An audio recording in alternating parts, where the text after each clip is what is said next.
Pongamos toda atención y reverencia a esta lectura. Al final encontrarás un comentario bíblico y algunas preguntas para ver qué tanto asimilaste. Primera de Juan 4. El Espíritu de Dios y el Espíritu del Anticristo. Amados, no creáis a todo espíritu, sino probad los espíritus si son de Dios, porque muchos falsos profetas han salido por el mundo. En esto conoced el Espíritu de Dios. Todo espíritu que confiesa que Jesucristo ha venido en carne es de Dios. Y todo espíritu que no confiesa que Jesucristo ha venido en carne no es de Dios. Y este es el espíritu del anticristo, el cual vosotros habéis oído que viene y que ahora ya está en el mundo. Hijitos, vosotros sois de Dios y los habéis vencido, porque mayor es el que está en vosotros que el que está en el mundo. Ellos son del mundo, por eso hablan del mundo y el mundo los oye. Nosotros somos de Dios. El que conoce a Dios nos oye. El que no es de Dios no nos oye. En esto conocemos el espíritu de verdad y el espíritu de error. Dios es amor. Amados, amémonos unos a otros porque el amor es de Dios. Todo aquel que ama es nacido de Dios y conoce a Dios. El que no ama no ha conocido a Dios porque Dios es amor. En esto se mostró el amor de Dios para con nosotros, en que Dios envió a su Hijo unigénito al mundo para que vivamos por Él. En esto consiste el amor, no en que nosotros hayamos amado a Dios, sino en que Él nos amó a nosotros y envió a su Hijo en propiciación por nuestros pecados. Amados, si Dios nos ha amado así, debemos también nosotros amarnos unos a otros. Nadie ha visto jamás a Dios. Si nos amamos unos a otros, Dios permanece en nosotros y su amor se ha perfeccionado en nosotros. En esto conocemos que permanecemos en Él y Él en nosotros, en que nos ha dado de su Espíritu. Y nosotros hemos visto y testificamos que el Padre ha enviado al Hijo, el Salvador del mundo. Todo aquel que confiese que Jesús es el Hijo de Dios, Dios permanece en Él y Él en Dios. Y nosotros hemos conocido y creído el amor que Dios tiene para con nosotros. Dios es amor, y el que permanece en amor permanece en Dios y Dios en él. En esto se ha perfeccionado el amor en nosotros, para que tengamos confianza en el día del juicio. Pues como Él es, así somos nosotros en este mundo. En el amor no hay temor, sino que el perfecto amor echa fuera el temor, porque el temor lleva en sí castigo, de donde el que teme no ha sido perfeccionado en el amor. Nosotros le amamos a Él porque Él nos amó primero. Si alguno dice yo amo a Dios y aborrece a su hermano, es mentiroso. Pues el que no ama a su hermano a quien ha visto, ¿cómo puede amar a Dios a quien no ha visto? Y nosotros tenemos este mandamiento de Él: el que ama a Dios, ame también a su hermano.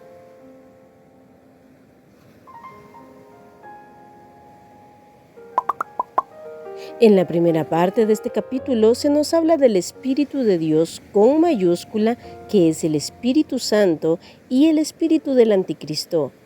Al final del capítulo anterior leímos: en esto sabemos que Él permanece en nosotros por el Espíritu que nos ha dado. Hoy somos templo y morada del glorioso Espíritu Santo. Sin embargo, en el verso 1 de este capítulo se nos llama a no creer a todo aquel que se haga pasar por hijo de Dios, profeta o maestro, porque puede no ser guiado por el Espíritu Santo, ni ser morada del Espíritu Santo, sino ser morada del Espíritu del Anticristo, que en el futuro se manifestará a plenitud, pero que ya se está manifestando a través de los falsos profetas y maestros, quienes niegan las grandes verdades de Dios. Se nos llama a probar los espíritus si son de Dios. Nuestra guía es su palabra. En este caso, como mencionamos en el capítulo 2 y en el verso 3 de este capítulo, se habían introducido maestros que negaban la naturaleza de Cristo como verdadero Dios y verdadero hombre. Si bien debemos estar conscientes de la existencia de los demonios y falsas enseñanzas satánicas, no debemos temer. Como dice en el versículo 4, somos de Dios, en nosotros está la victoria, por la victoria de Cristo sobre toda hueste de maldad y la autoridad de su palabra. Porque mayor es el que está en nosotros, es decir, el Espíritu Santo que habita en nosotros, que el que está en el mundo. Estos falsos son del mundo, por eso hablan del mundo. Es decir, hablan lo que al mundo le gusta y no la palabra de Dios, no la sana doctrina. Y por eso el mundo les oye. Pero cuando un verdadero siervo de Dios habla la palabra de Dios, entonces los que son de Dios, esos son los que le oyen. Es allí donde vemos la diferencia entre el espíritu de verdad y el espíritu de error. En la segunda parte de este capítulo, el apóstol Juan retoma el tema del amor. Podemos ver la transformación de este hombre. En su primer tiempo siguiendo a Jesús, se caracterizó por su carácter duro, egoísta, iracundo y vengativo. Recordemos que Jesús, tanto a él como a su hermano, los llamó Boanerges, que quiere decir hijos del trueno. Eso lo podemos leer en Marcos 3:17. Pero la obra preciosa del Espíritu Santo continuó en este hombre, quien es conocido como el apóstol del amor porque es el que más escribe de la importancia del amor. Juan fue lleno de la presencia de Dios y Dios es la esencia misma del amor. Como dice en el versículo 8, Dios es amor. Se empieza esta sección con el mandamiento del versículo 7. Amados, amémonos unos a otros porque el amor es de Dios. Todo aquel que ama es nacido de Dios y conoce a Dios. El que no ama no ha conocido a Dios porque Dios es amor. A medida que nos llenamos de Dios y su palabra y nos vamos vaciando de nosotros mismos, es como vamos abundando en amor. Pero no del amor superficial, mundanal y egoísta, sino del amor ágape, el amor verdadero, el amor de Dios, el amor sacrificial, el amor descrito en 1 Corintios 13. El amor que, como dice en el versículo 9, se mostró en que Dios envió a su Hijo unigénito al mundo para que vivamos por Él. Esa es la manifestación máxima de amor. Dios tuvo toda la iniciativa de amarnos sin nosotros merecerlo.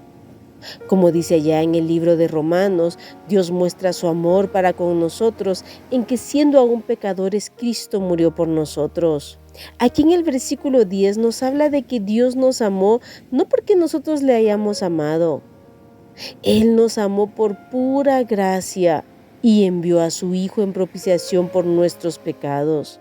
Por eso en el versículo 19 nos dice, nosotros le amamos a Él porque Él nos amó primero.